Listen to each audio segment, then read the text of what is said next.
Hello everybody and welcome back to episode 39 of the video series in which we program an entire video game from beginning to end from scratch in the C programming language. Before we begin, I would like to take a look at a couple comments that I received since last time. First commenter says, I just started the series today. Thanks a lot. This is really cool. This is a really cool resource to have. Are you familiar with Handmade Hero? That's also a similar project. The answer is yes, I am familiar with Handmade Hero. I've been following him since the very beginning, and this was like late 2014, I think, when he started, and he is a major inspiration. His name is Casey Muratori. He is a professional developer in the game programming industry, and he is, nobody. I think it's pretty undeniable. He's a pretty brilliant programmer, and yeah, he was the main inspiration for doing what I am doing right now. I've always wanted to make a game forever, but he was the first.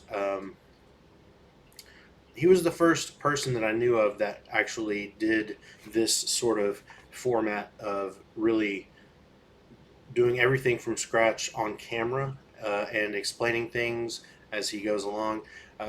Anyway, the difference between me and him, and I've already talked about this in a previous episode, but I'll do it again since the commenter asked us a question on episode 38. I'll go ahead and mention again that there is enough of a difference between the two of us that I think that there is room for both of us here on YouTube. And the difference being, the type of game that he's making is completely different. It showcases much different technologies. I mean, he's over there doing crazy things like shadow casting and ambient occlusion and all sorts of crazy stuff. It's very cool work that he's doing, but it's been over 5 years now, and he's not really making any progress on the actual game.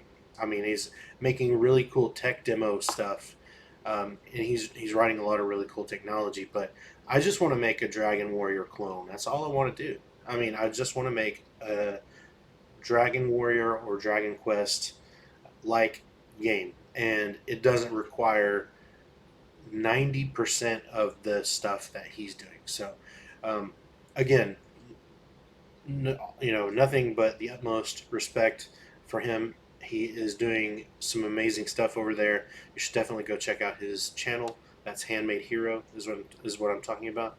Um, it's for a different. We have two different goals in mind.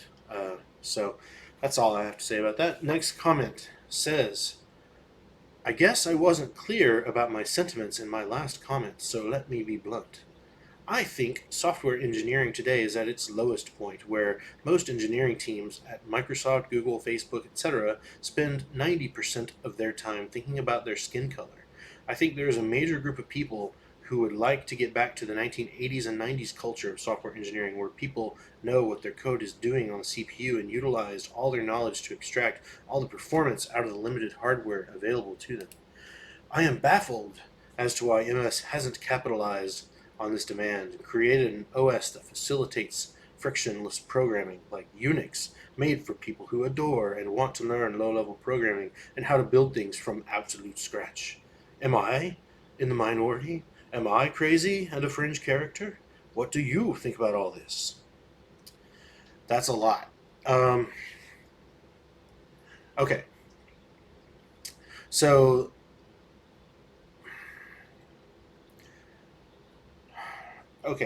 I don't agree with most of what you said. Um, I I'll start with what I do agree with you on, in that um, the industry is using high level languages that put so much emphasis on developer productivity and convenience and low barrier to entry, that we get a lot of garbage programs and a lot of garbage programming these days. Um, that is true. However, I would not go so far as to say that software engineering today is at its lowest point. It's not at its lowest point. All of the low level stuff, all of the foundational stuff is still here. And not only is it still here, but it's being improved upon and it's still being used by a lot of people. And just because a lot of higher level programming languages have been created and a lot of people are being taught certain paradigms, I guess you could say, that maybe aren't so efficient. Um, it doesn't mean that we're at a low point. It's just that I'm trying to emphasize certain things in this video series that you don't really get anywhere else, and I think that's probably what drew you here to this video channel. Um, so your next statement, where Microsoft, Google, Facebook, etc., spend 90% of their time thinking about their skin color. I take a lot of it. I definitely disagree with that statement, and I sort of I resent that statement actually. Um, I as you probably know, I work for Microsoft. I'm not an official spokesperson for Microsoft, and this is my own personal opinion. So I don't know what Microsoft's official thoughts are on the topic, but personally, I believe that Microsoft is more, especially today, now more so than ever, especially now, more so now than in the 80s and 90s.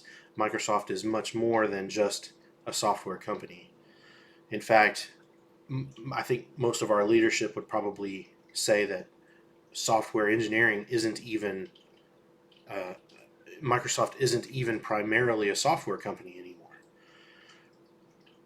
Also, the skin color thing. Um, I also happen to believe that the increased diversity and inclusion in Microsoft culture and in most of the other tech companies' culture as well is a good thing. I think that it helps us create more diverse and inclusive products. And I'm sorry if this sounds like a like I drink the company Kool-Aid. It's really not that. I really do believe that when you have a when you have many different perspectives and many different backgrounds and many different sets of experience that all come together, I think that you end up creating a product that has broader appeal and a product that it is more inclusive, more people can access it and use it and make the world a better place. So, and it's not just me who thinks that, because Microsoft, their stock is at $214 today. So apparently, whatever they're doing a hell of a job of it. So let's move on. So your next statement: I think there's a major group of people who would like to get back to the 1980s and 90s culture of software engineering, where people know what their code is doing. Okay, from a technological standpoint, I sort of see your point where programmers back in the 80s and 90s had to be more creative. They had to work harder because hardware was so slow back then. The thing is that hardware has become so fast in the last 20 years that developers have gotten lazy because they can. They write slow and inefficient programs because most of the time the computer is just so fast that no one notices it. And that is an unfortunate reality, but I think that is where our agreement ends. Because when you say the culture of the 1980s and 90s in software engineering, there are a lot of people, and that's pretty much everybody who isn't a white male would agree that the culture the software engineering culture of the 80s and 90s was terrible and atrocious, and no one ever wants to go back there. Um, so, being a white male myself, I do believe that there is a certain amount of privilege that has gotten me to be where I am today. I have um, I have made mistakes and not put in a full effort on so many things, and nevertheless was afforded opportunities that I think that a lot of people would not have gotten, were they not, if they didn't look like me, and you know all of my managers look like me, and all of my managers look like me. The IT industry, the software development industry, engineering industry, historically has been completely dominated by white males, and I'm actually glad to see that that is sort of changing.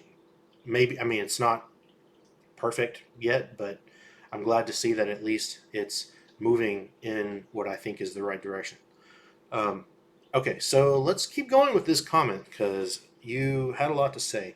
All right, so I am baffled as to why MS hasn't capitalized on this demand and created an OS. Okay, first of all, again, why are you baffled? I think MS is capitalizing, literally capitalizing on exactly what they need to be capitalizing on. Stock $214 a share. So they're doing fine on with the whole capitalism thing. Uh, and created an OS that facilitates frictionless programming like Unix, made for people who adore and want to learn low-level programming and how to build things from scratch. Um, so I'm going to assume that when you say Unix, you probably mean Linux. I mean, yeah, I get it. Linux ships with its own compiler, like out of the box. That's nice. Windows doesn't have a compiler right out of the box. You have to get on the internet and download Visual Studio, like we did in episode 1. Even though Visual Studio doesn't come pre-installed with the operating system. If Visual Studio came pre-installed with Windows, you would probably complain about that too, because then you'd be like, oh, it's so bloated. Why does it come with all this stuff that I'm never going to use? Um, yeah, so, and the other reason why, other than having been a Windows user all my life, um, when it comes to making video games, the people who play video games, the vast majority of them do so on Windows. I mean, PC video games, obviously. This has always been the case and will be the case for the foreseeable future. The fact is, Linux, there is no desktop Linux. I mean, there's no significant presence of desktop Linux. It's nice. I mean, it's cute when someone makes a game that is compatible for Linux, but if you want to make a game, if you want to make a video game, and you want that video game to be consumed by as large of an audience as possible, you make it for Windows. End of story. And the cool thing is if you make it for Windows, you are pretty close to making it for Xbox too. So you get two birds with one stone. There's Mac OS. There's a few games for that. Not that many, but a few. Mac OS is a Unix derivative. I mean, all operating systems that we use today are basically inspired by Unix, right? Unix ancestors of those of Linux and Mac OS and Windows and Android and all these other things. Windows would be the most unlike Unix, right? Even though, I mean, Windows is still, it was still inspired by Unix, but it's the most different. But anyway, it also happens to be what everyone uses on the desktop to play video games.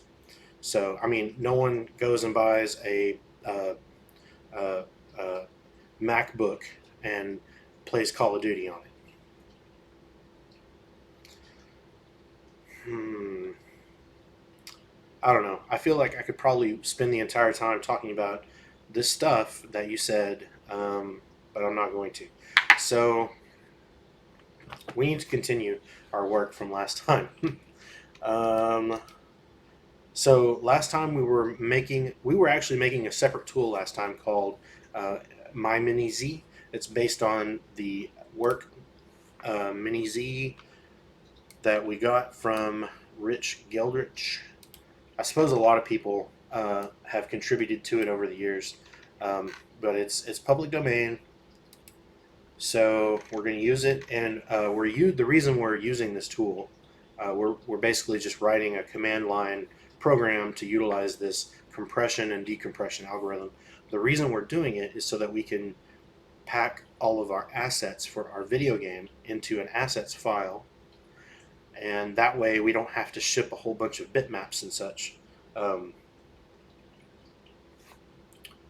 whole bunch of bitmaps and such with our game, and like raw wave files and stuff like this. It would be much more professional if we packaged them all into a single compressed archive. So that's what we're doing. So we finished the compression part. Now we just need to finish the extraction part. So if operation equals operation extract, which is when we specify a minus sign on the command line to signify that we're doing an extraction operation. Let's start with let's start by defining some variables, or declaring some variables. File found in archive equals false. So the thing is like if we're going to use the command line like this. I'm going to go to source repos my miniz. We're going to go to x64 debug. There you are. So let me increase the size here. You specify an archive name, which will be probably assets.dat, and then you specify a minus sign to tell the program that you want to extract an asset, and then you have to specify the file name. Here's the file that I want to extract from the archive. Obviously, we have to check to see whether that file actually exists in the archive or not. So here's what we're going to do. We're going to need more variables. mz zip. Actually, sorry. Got to keep all my declarations together. mz zip archive. mz zip archive.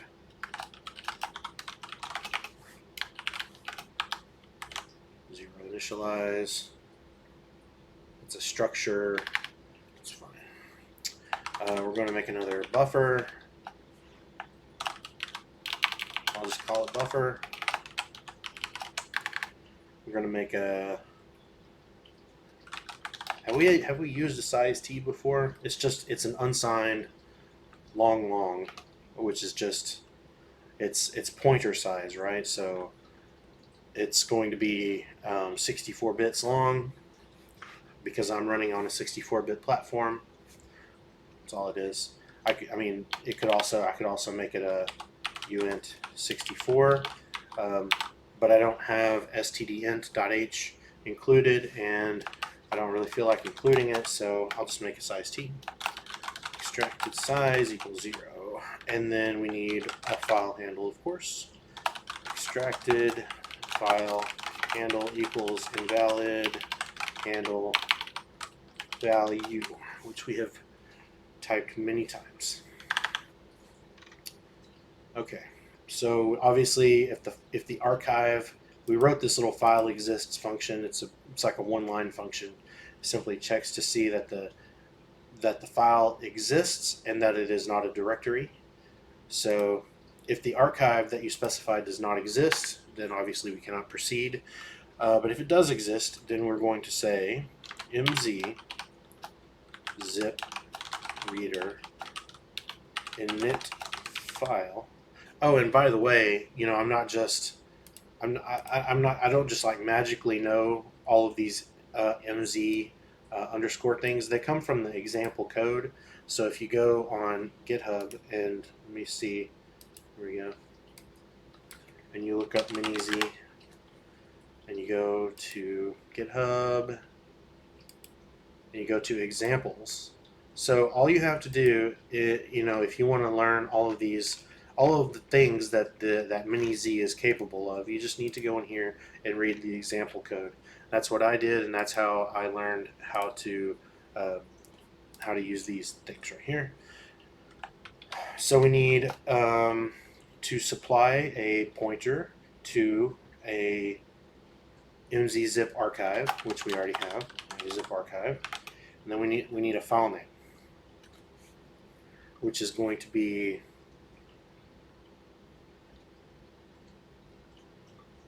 archive name, right? And then we need flags, which there are no flags here.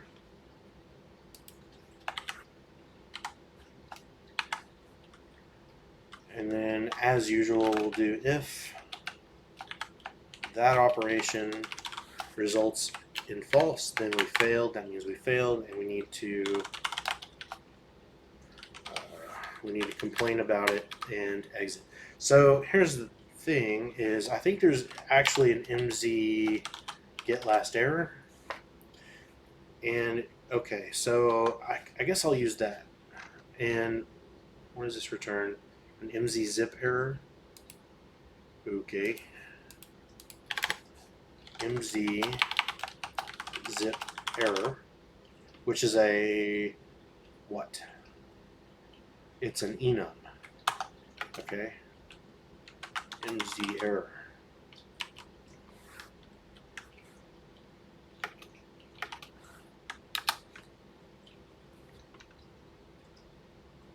I want to go look at this. Peak definition. There we go. mz zip no error equals 0. There we go. Okay.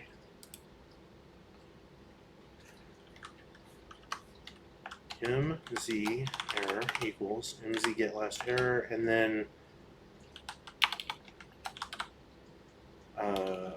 zip archive.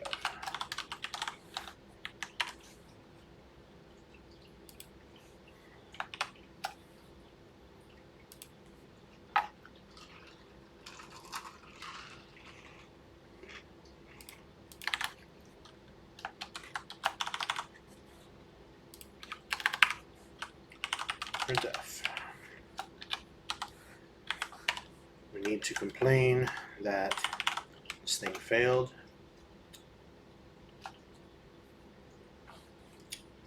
Let's see.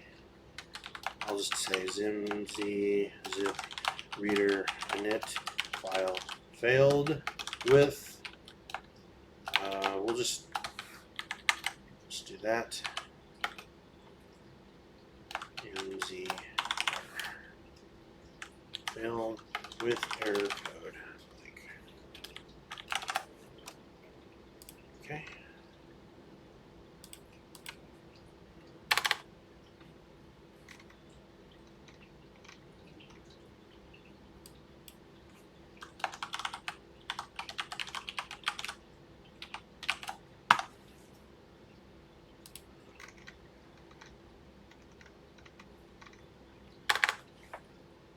It's always better to return descriptive error codes if you can, right?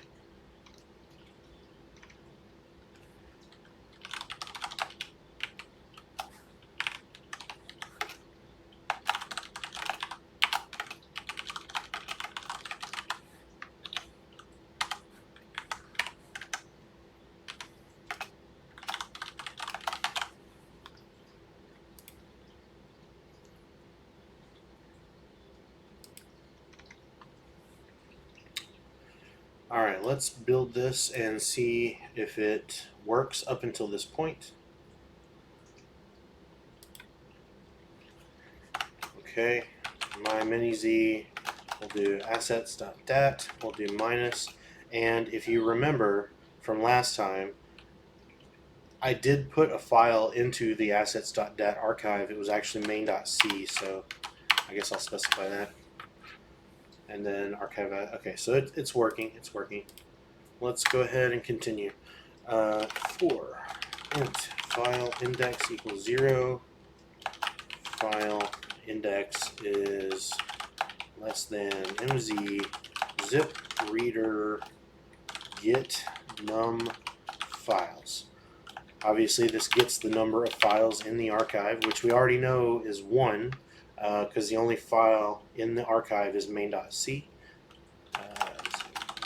Zip archive. Oh, wait a second.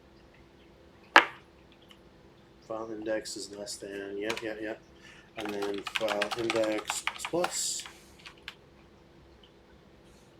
file index.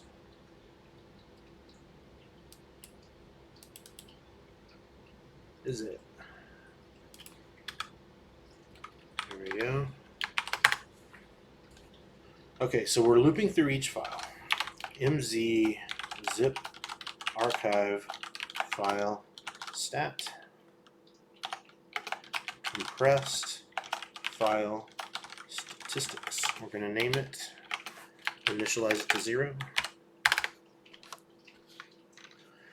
We are going to make a dword bytes written equals 0. And then we're going to do if mz zip reader file stat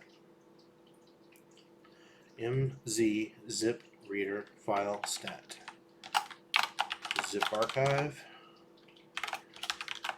file index compressed file stats, and if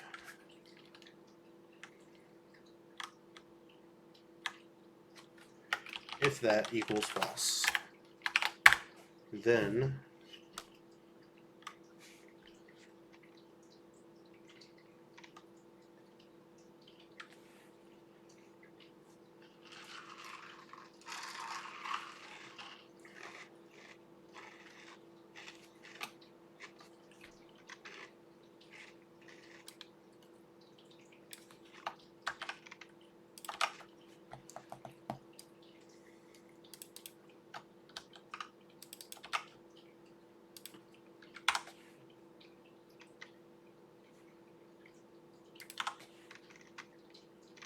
okay. So if we are at this point, that means that we found the file, the compressed file inside the archive. So we're going to do if str compare. Actually, I guess we should do str I compare, since Windows is not generally a case-sensitive operating system. Compressed file statistics dot m file name.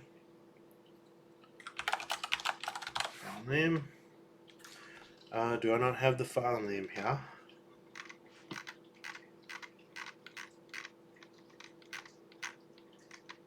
Archive name, fully qualified file name.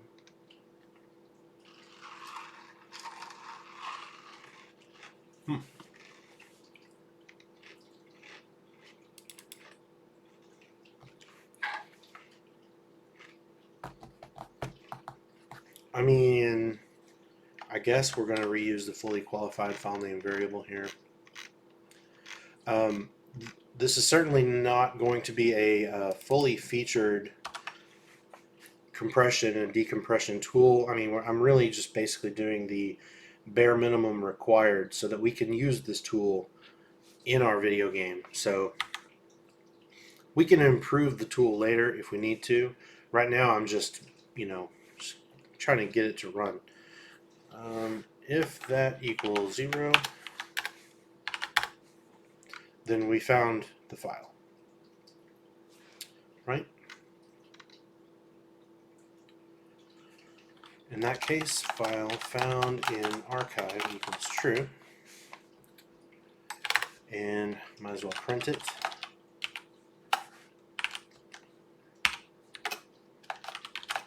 File %s found in archive %s line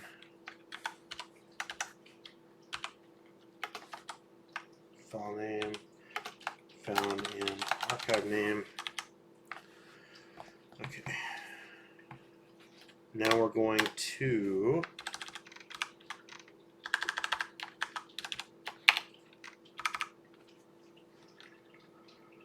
if buffer, which is our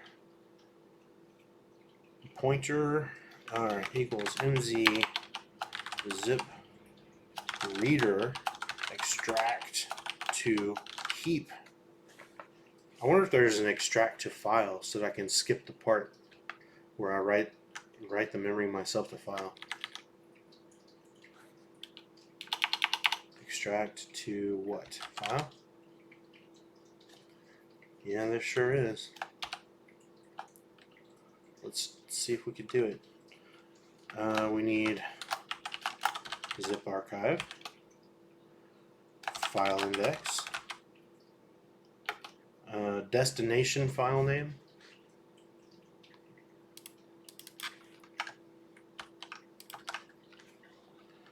and flags. Extracts a archive file to a disk file and sets its last accessed modified times. This function only extracts files, not archive directory records.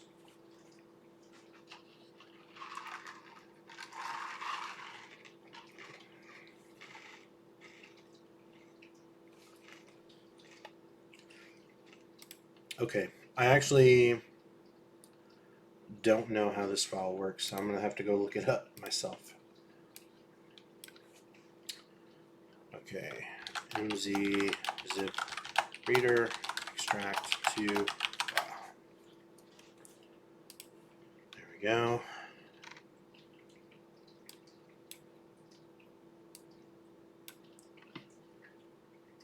All right. Doesn't tell me what the return value is. I mean, it probably returns false if it fails and true if it succeeds. It doesn't. Okay, this documentation stinks.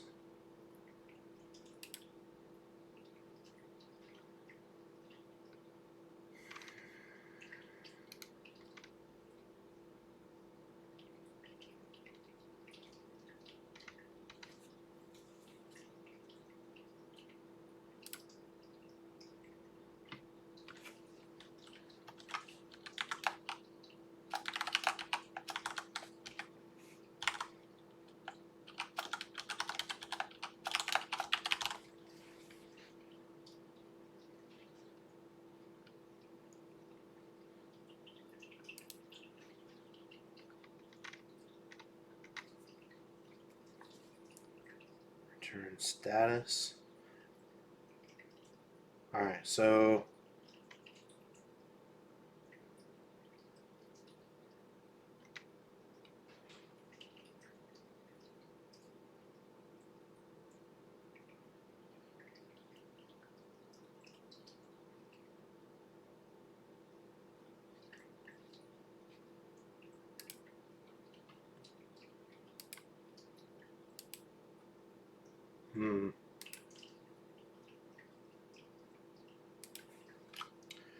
So if we're not extracting to heap, then we don't even need the buffer variable anymore.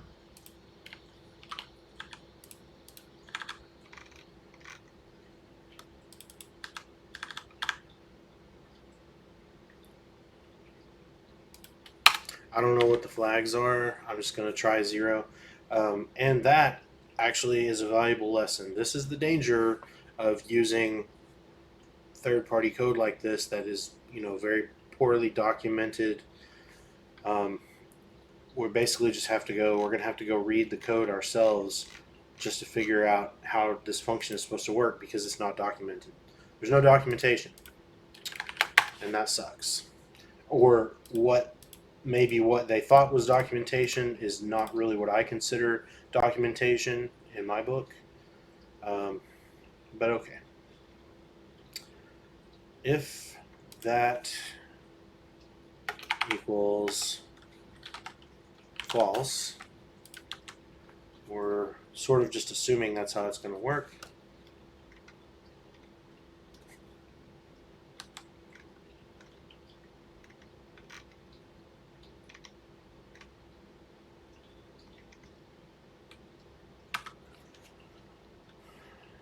Then we are going to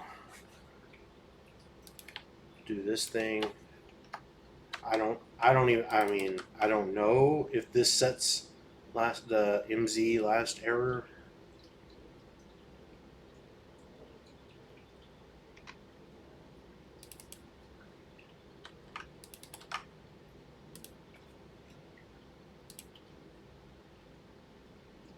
All right, so we found it, and you know what? If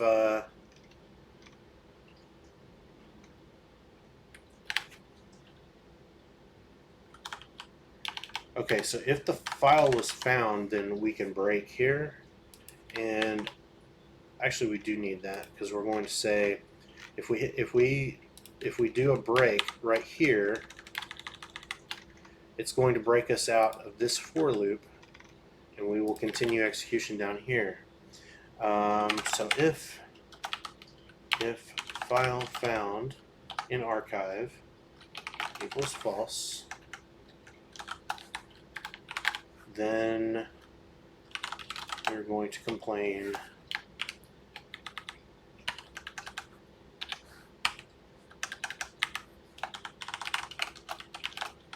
file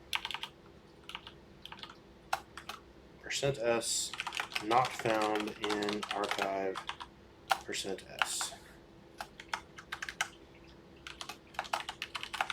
Qualified file name and archive name.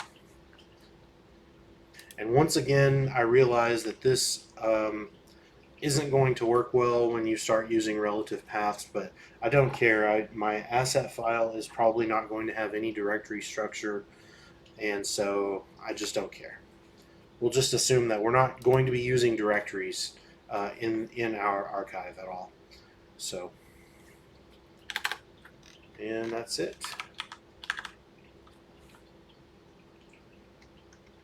And if that is false, then we return an error else. That means we succeeded, so I need to print that.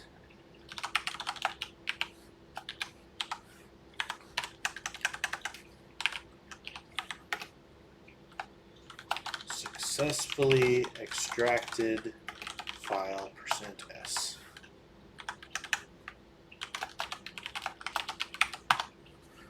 So, do you think it will work? Is the question. Extracted size, local variables, initialized but not referenced. I guess we'll whack it.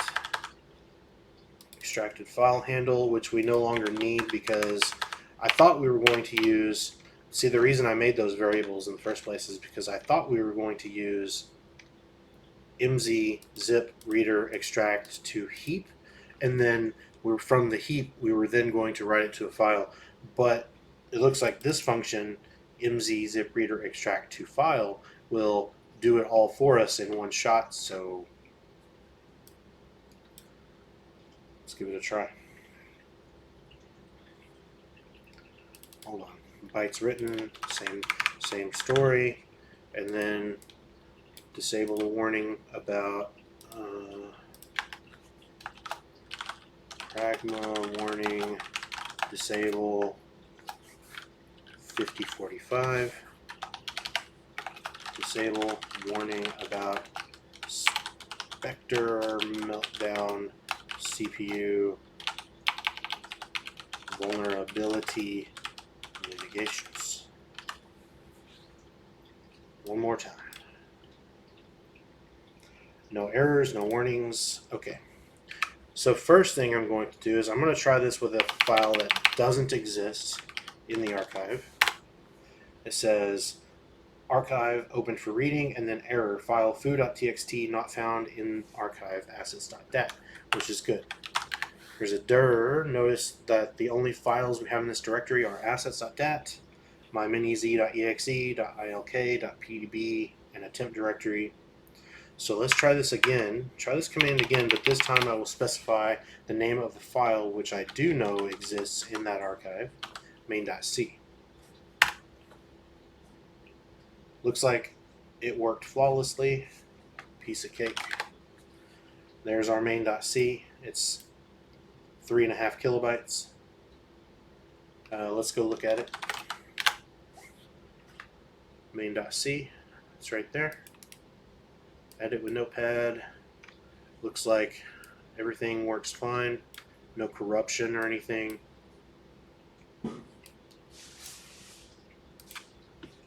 Awesome. Worked perfectly. Okay, so that means, I think that means we're done with my miniz. So I'm going to close it.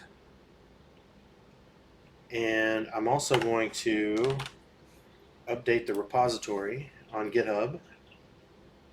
My miniz, main.c, episode 39,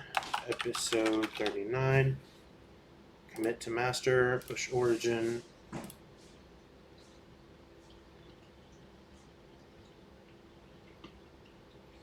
Now, all right, what do we need to do?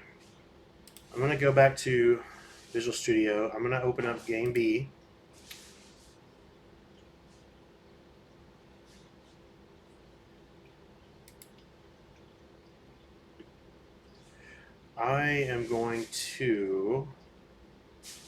I'm going to take this, and even though I know it's the debug build, actually, you know what? Scratch that. I'm going to do a release build real quick. Oh wait, sorry. I'm getting ahead of myself. Let me actually open another instance of Visual Studio, reopen my miniz. Let's make a release build real quick. Release build, rebuild.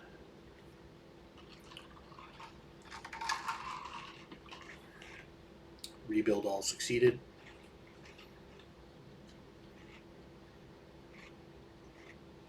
Oh, and by the way,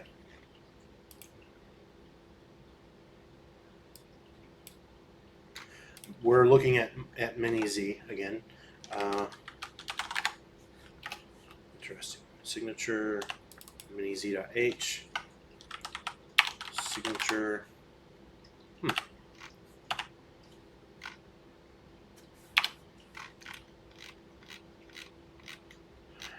Basically, what I'm looking for is there's a special signature that the zip file format, or this compressed archive file format, uses a particular signature that lets the software know that it's dealing with a zip file or a compressed archive, just like how, remember when we parsed a bitmap BMPX file, or when we parsed a WAV file, all those files, they had metadata at the very beginning of those files to let us know what type of file we were dealing with, and it gave us important metadata about the rest of that file. This sort of zip file is no different. It uses a very specific series of bytes that let software recognize it as a zip archive. So if we go in here and find it, here it is. No, that isn't it. It's in here somewhere. We might do this later after I find it.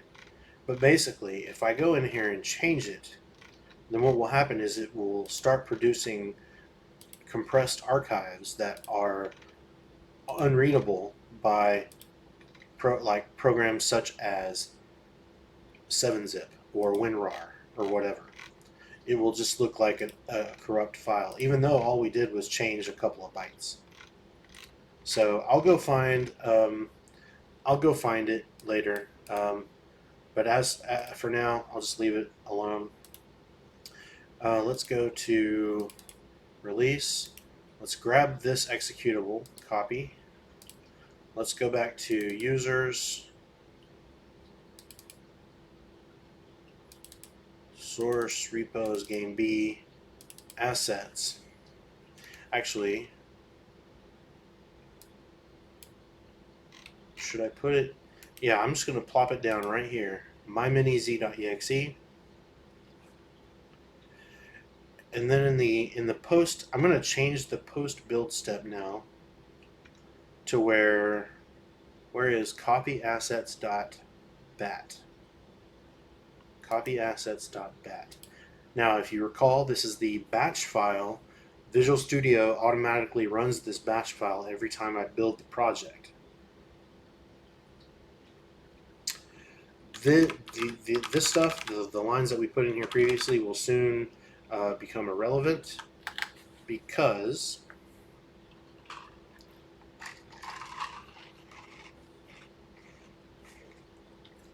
we are going to start doing miniz.exe assets. We are going to put all of these asset files into an archive, starting with 6x7 font.bmpx. We're going to add it. Actually, I think it's archive name first, right? Yeah, archive name first. So the archive will be assets.dat. We're going to put this file name into it, and remember, our directory structure is not going to be preserved in the archive, but that's okay. I don't really care. There, that should do it.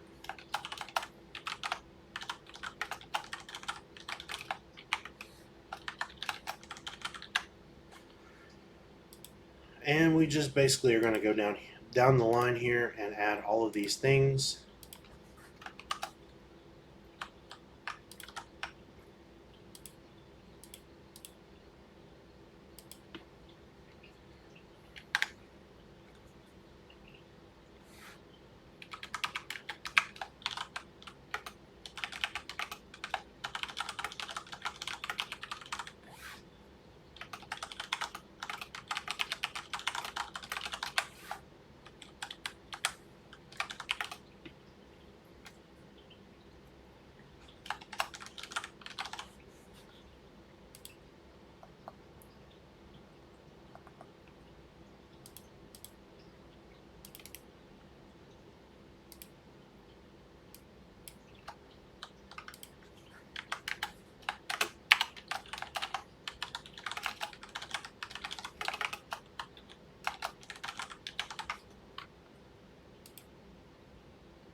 I'm going to go run this. I'm going to go run this batch file manually first, just to see that it runs. Source, repos, v, copy assets.bat.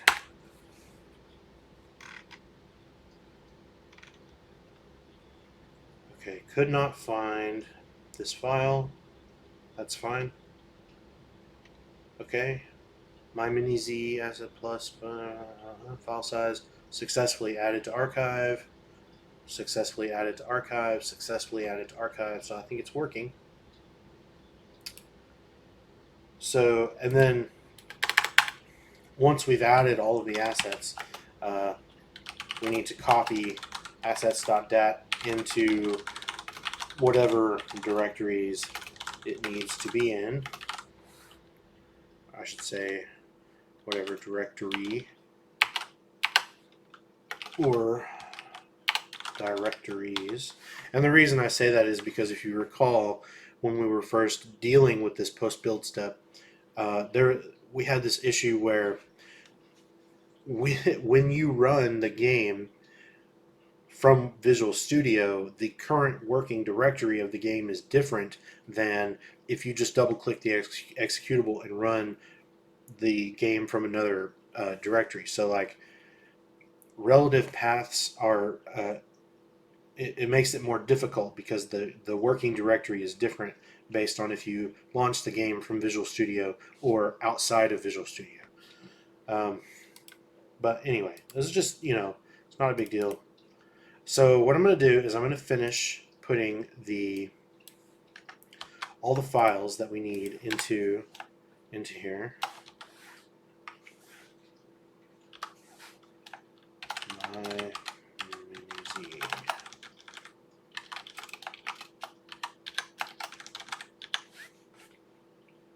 And then if we wanted to be really fancy, we could in this batch file we could like check the return code of miniz.exe and see whether it succeeded or not.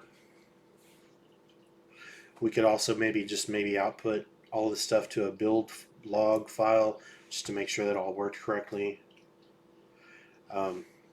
Yeah, we'll do that stuff later. For right now, I just want to get the basics out of the way.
I think all that works. Okay.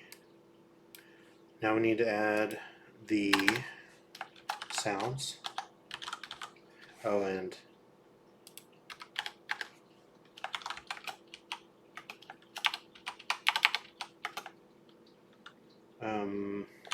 bitmaps.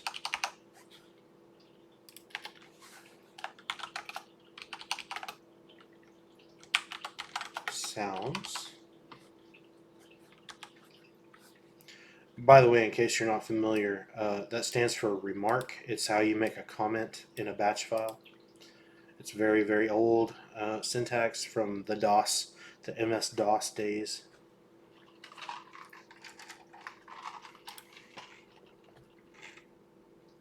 Menu choose.wave.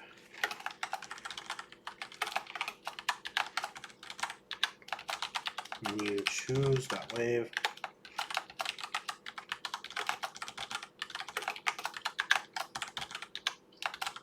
Menu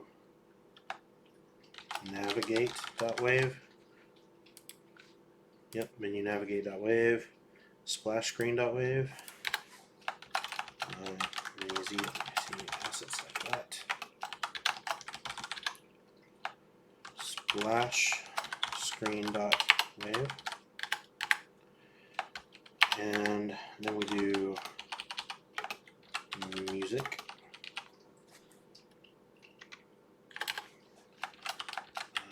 miniz. Like that. Overworld01.og.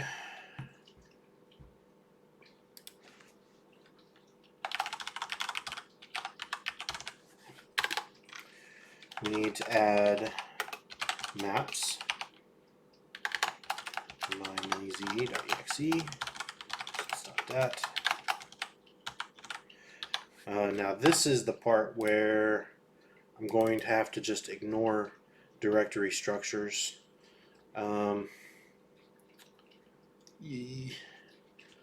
Alright, so basically we need the TMX file, right? So we'll say tile maps This is overworld01.tmx. And then actually back up here we need to do, in bitmaps we need to do assets.dat assets maps overworld01.bmpx, and this is assets/maps/overworld01.tmx.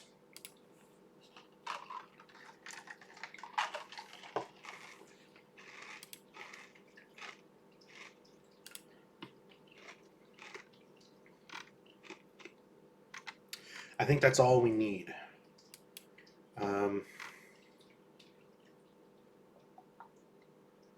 Let's do delete.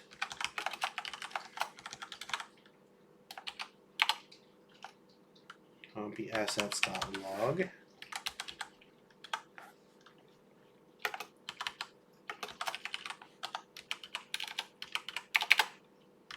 Log.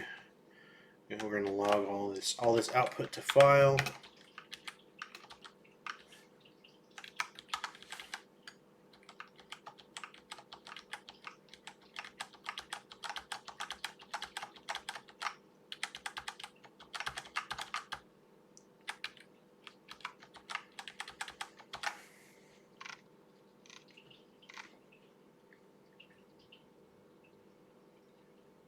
Save.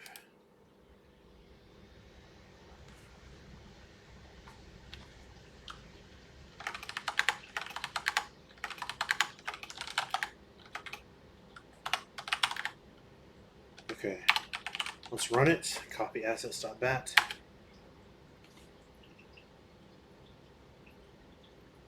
Okay, it ran. Now let's inspect the log file.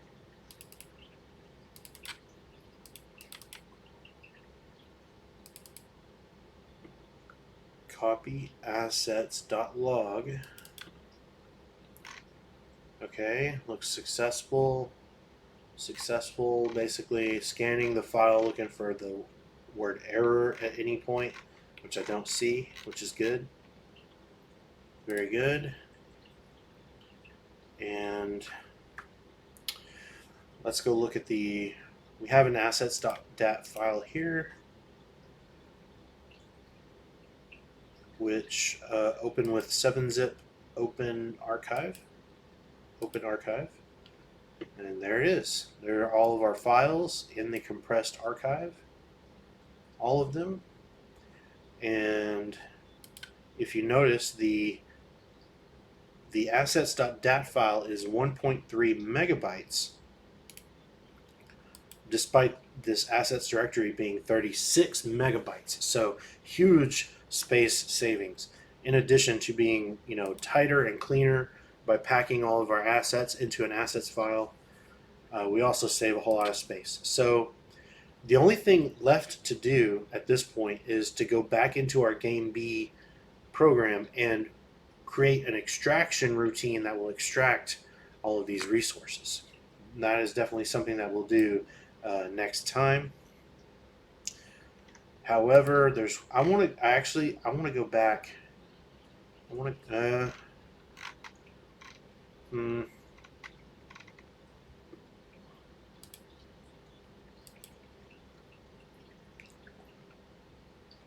Let me close this again.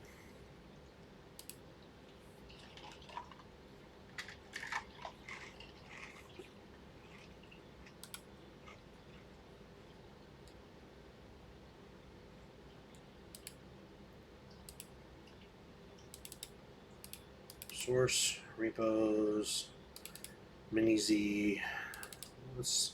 Let's take one more little look at here. I know that there is a magic constant in here. Is it header?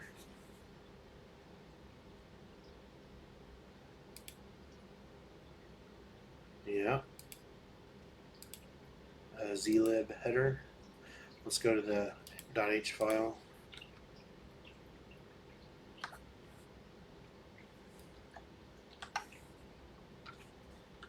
Header.